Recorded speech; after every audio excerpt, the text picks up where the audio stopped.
Hi guys, welcome back to another FCCA video. Today we are going to talk about skill acquisition in cricket. Now, before we go or move on into cricket, I'd like the adults to go back and think about how they started to drive. So the first day you started to drive or learned how to drive, you wouldn't have a clue. So you wouldn't know where the brake was, accelerator was, the clutch was, how it functioned, so you wouldn't have any clue. So your stage on that day would be a stage of unconscious incompetence. So you can't drive, you don't know anything about it, what's good, what's bad. Slowly, with a bit of training, you would have understood the fact how things operate, and at the same time understood that you still couldn't drive. So you got into the stage of conscious incompetence.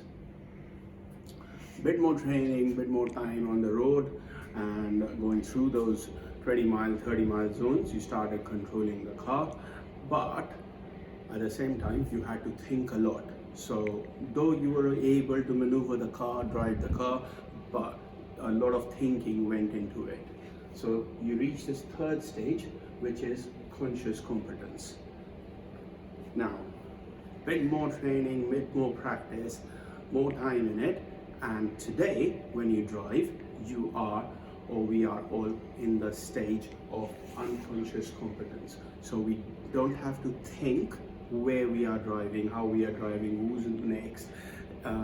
As we approach a roundabout, we automatically do things that are needed to be done. So that's the stage. So in cricket, we follow the same process. Okay, so a youngster coming to us who's got no clue about the game would start here, and with training, they want to achieve this place of unconscious competence. What happens with the better players is the moment they reach unconscious competence and they make the next step up, they again come back to the conscious competence zone. Now, that journey will depend upon how quickly the player feels that he or she belongs to the next stage. So that's something upon the player, the environment the coach creates, the manager creates, the captain creates, and that will determine how quickly a player can go back to unconscious competence. Okay, so that's the 4 stages, and our goal is to get into the top stage of unconscious competence where we perform our skills without even thinking about it. So how do we get there?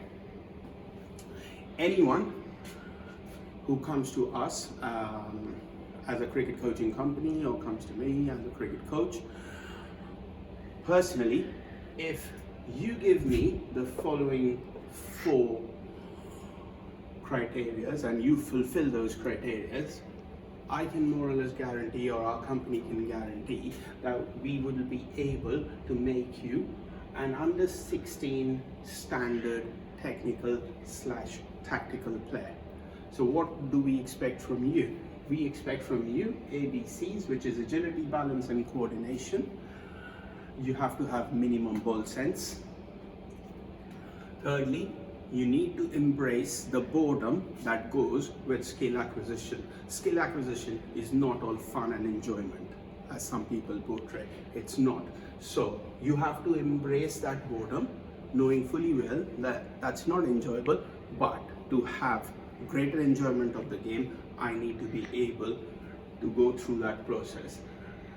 And obviously you have to be hardworking and committed in working hard at your game. So once we get these 4, then we can more or less make you an under 16 standard technical tactical player.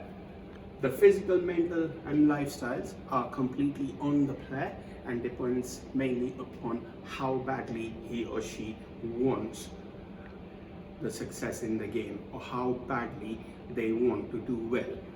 Once they really want it badly, these 3 factors are automatically taken care of.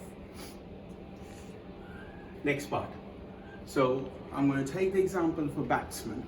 Okay, so to become a batsman in the stage of unconscious competence at under 16 level, I need 8 shots. Front foot defense, front foot drive, back foot defense, back foot drive, pull, cut, sweep, come down the track. Okay, I'm not saying that I'm going to use all the shots in one innings, but more or less I need to be able to execute all these 8 shots. So going back to the principle of muscle memory, where if I do something 10,001 times, it becomes part of me, so I can do it without thinking. In that case, I've got 8 shots which I need to repeat 10,001 times each correctly, which goes to 80,008 balls. Now, I take a conservative estimate that I hit 3 balls and get 1 right properly. So that comes to 240,024 balls that as a batsman I need to hit. How I hit that, whether I hit it in 10 years or whether I hit it in 3 years, it's completely up to the player concerned. So obviously that's where a lot of practice is needed. You don't become a player by practicing 1 day a week. 1 day a week is for TV serials and soaps. 1 day a week practice doesn't make you a cricketer. So that the players and the parents also need to understand that.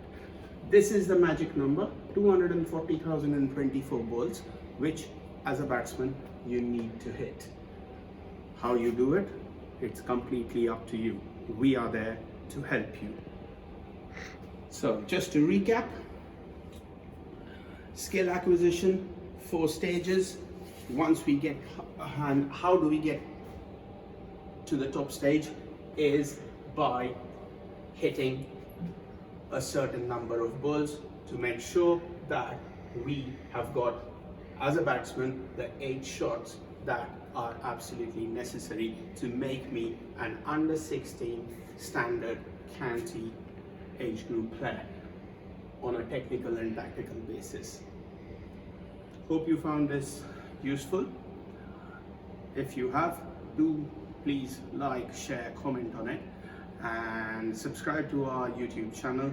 Until then, see you again with some new drills, skills, or something more, or answering any other questions that have been sent to us on our website, Facebook, social media. Thanks very much. Speak to you soon.